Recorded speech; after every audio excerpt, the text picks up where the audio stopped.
ko lang namang ginagawa yon para i-guide kayo. Kasi akong kuya nyo. Kaya nga eh!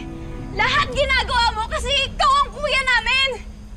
Na ikaw ang laging tama, na ikaw yung nakakatanda! Gusto mo iparamdam sa amin na ikaw yung kuya namin! Kasi nga hindi ka normal! Yung kakulangan mo sa itsura, pinupunan mo sa lahat ng pagmamanipula sa mga buhay namin! Rain! Rain! Ayun ba yung susumbat mo sa akin? Oo, kuya! Kasi nakakapagod na! Pilit ka lang ang iniintindi, pero ako!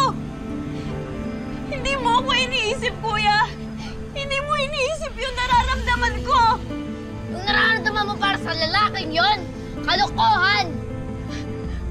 Kalokohan?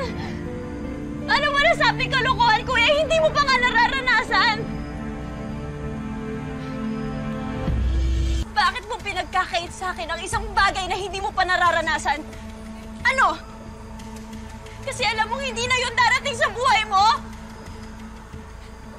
Kuya, kung tanggap mo yun, huwag mo akong igaya sa'yo kasi hindi tayo pareho ng buhay! Iba ako sa'yo, kuya! Normal ako! Normal! Bastos ka! Sige!